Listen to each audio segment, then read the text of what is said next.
Swiss bank जो कि popular है ब्लैक मनी को संभाल कर रखने के लिए। कोई भी मनी रिलेटेड गड़बड़ हो या फिर कोई भी स्कैम हो तो उसमें ना हमेशा स्विस बैंक का नाम जोड़ा जाता है। नीरव मोदी, ललित मोदी और विजय माल्या सबके अकाउंट इसमें हैं। वो भारत से जो भी दाब कर पैसे ले गए हैं वो इसी में तो रखे होंगे। हमारी सरकार ने भी कई बार वादे किए हैं कि वो इस धन को भारत लेकर आएंगे। ये सब सोचकर हम बच्चों के दिमाग में ये आता है कि स्विस बैंक ऐसा क्या करती है जिस वजह से जो अमीर लोग हैं अपना सारा ब्लैक मनी इसी में रखते हैं। स्विस बैंक के बारे में जाने उससे पहले हम जानते हैं ब्लैक मनी है क्या। देखो, जिस मनी का ब्यौरा सरकार के पास है वो व्हाइट मनी है, लेकिन जिस मनी का ब्यौरा सरकार के पास नहीं है वो ब्लैक मनी है। अब इस ब्लैक मनी को उड़ाना आसान नहीं है कि तुम बिंदास उड़ा सकते हो, इसको छुपाना पड़ता है। हम तो जानते ही हैं तुम्हारे पास मनी ब्लैक हो या फिर व्हाइट, अगर होंगे तो सीधे बैंकों ही जाओगे।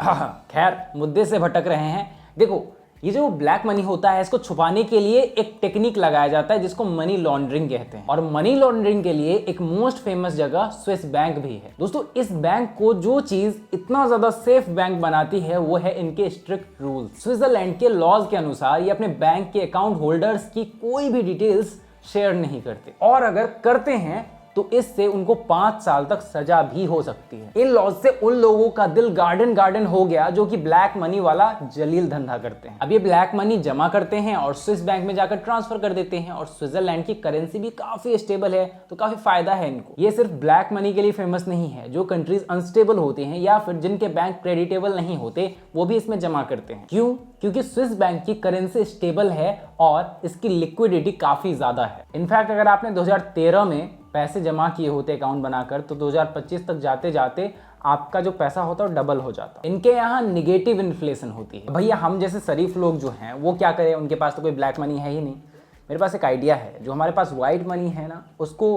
ब्लैक के घोल में डालकर ब्लैक कलर करके उसको डाल देते हैं स्विस बैंक में। ये टोटका बहुत अच्छा है, 10 साल में एक का डबल हो जाएगा। साले का खोपड़ी तोड़ साले। और ये देश काफी चिल देश है, काफी शांत देश है। वर्ल्ड वॉर 2 जैसे सिचुएशंस में भी ये देश किसी की तरफ से नहीं लड़ा था। मतलब ये सोचता है मैं नहीं लड़ेगा, तुम लोग खुद को मारो पीटो, चड्डी फाड़ दो, खुद की नंगा कर दो, मुझे घंटा फर्क नहीं पड़ता, मैं नहीं लड़ेगा। और ये चीज काफी प्राउड की बात थी एक कंट्री के लिए, और वर्ल्ड वॉर जैसे सिचुएशंस में लोग हिटलर से बचने के लिए इसमें पैसा डाल देते थे। ये चीजें इस बैंक को काफी भरोसे वाली बैंक भी बनाती है, और कहीं ना कहीं इस पर एलिगेशंस भी लगते रहते हैं। यार थोड़े ढीले करो अपने रूल्स यार, मतलब क्या है यार, बच्चे की जान लोगे क्या। यहाँ पर अकाउंट होल्डर्स के जो डिटेल्स हैं तभी साझा किए जाते हैं जब उस पर क्रिमिनल चार्जेस हों और कोर्ट का आदेश हो। यही रीजन है ये ब्लैक मनी रखने के लिए एकदम सेफ जगह है। इससे भी सेफ है इनका नंबर्ड अकाउंट, स्विस बैंक का नंबर्ड अकाउंट। इसी में जो रिच लोग हैं अपना ब्लैक मनी रखते हैं। नंबर्ड अकाउंट खुलवाने के लिए आपको एक बार स्विट्जरलैंड जाना पड़ेगा। इसमें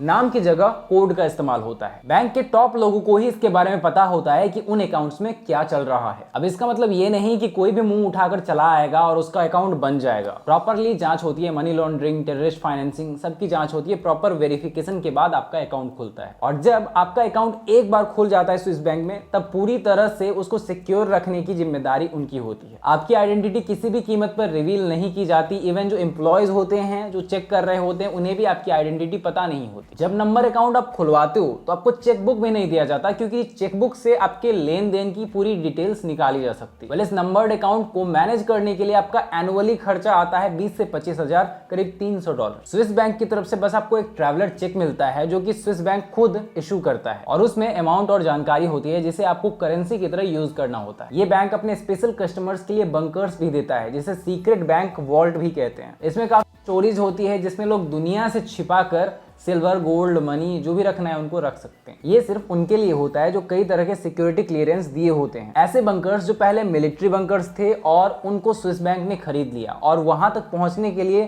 सिर्फ हेलीकॉप्टर से ही जाया जा सकता है। अब क्वेश्चन है कि स्विस बैंक अकाउंट ऑनर से तो कांटेक्ट ही नहीं करता। अगर अकाउंट ऑनर मर जाए तो स्विस बैंक को कैसे पता चलेगा? तो अगर किसी अकाउंट में 10 साल तक कोई गतिविधि नहीं होती है तो उससे कांटेक्ट किया जाता है, और अगर फिर भी कुछ पता नहीं चला और अकाउंट ऑनर ने नॉमिनी के बारे में नहीं बताया हो तो वो अकाउंट क्लोज कर देते हैं और समझ जाते हैं कि ये टपक गया। ये जानने से पहले कि सरकार काला धन वापस क्यों नहीं लाती, हम ये जानते हैं कि जो ब्लैक मनी वाले होते हैं वो स्विस बैंक में पैसे डालते कैसे हैं। ये लोग बहुत ही चालाकी से अपने पैसे को स्विस बैंक में भेजते हैं, क्योंकि सीधे सीधे अगर इसे भेजेंगे तो इसे ट्रेस किया जा सकता है। अब स्विस बैंक में पैसा जमा करने के लिए इनके पास कई सारे तरीके हैं। जैसे एग्जाम्पल, ये किसी बंदे को हवा या पानी के थ्रू पैसा देकर भेज देते हैं स्विट्जरलैंड। अब उधर एक बंदा होता है, ये बंदा जाकर उसको पैसे देगा, वो क्या करेगा, स्विट्जरलैंड के करेंसी में उस पैसे को कन्वर्ट करेगा और उसके बाद वो उस पैसे को जाकर डाल देता है स्विस बैंक में।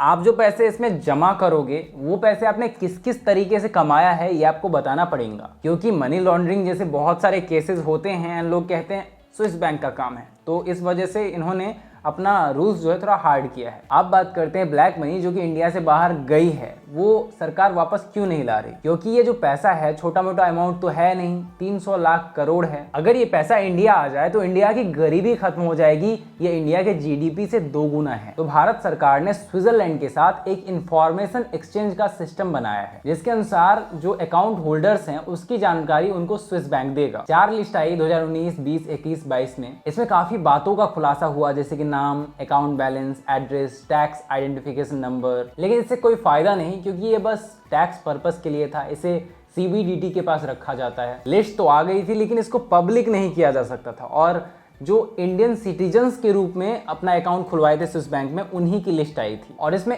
उनका नाम नहीं था जो कि दूसरे देशों से अपना अकाउंट ऑपरेट कर रहे थे। एक्सपर्ट्स मानते हैं ये डेटा बेकार का है, ये सारा डेटा जो है लीगल डेटा है। ब्लैक मनी वाले उन लोगों के बारे में नहीं बताया गया है जो कि अलग अलग देशों से अपना अकाउंट ऑपरेट कर रहे हैं। दोस्तों, ये जो स्विस बैंक वाले हैं ना, काफी शातिर हैं। कहने के लिए इंडियंस के लिस्ट भी आ गए और एक पैसा वापस आया भी नहीं। दोस्तों, आई होप आपको वीडियो पसंद आई है। पसंद आई तो फटाक से एक लाइक कर दें, चैनल को सब्सक्राइब करके बेल आइकन दबा लें ऐसे ही अमेजिंग वीडियोस देखने के लिए, एंड इस वीडियो को ज़्यादा से ज़्यादा शेयर करें नॉलेज के लिए, ज़्यादा से ज़्यादा नॉलेज हो सके लोगों को। इसलिए thanks for watching guys, love you.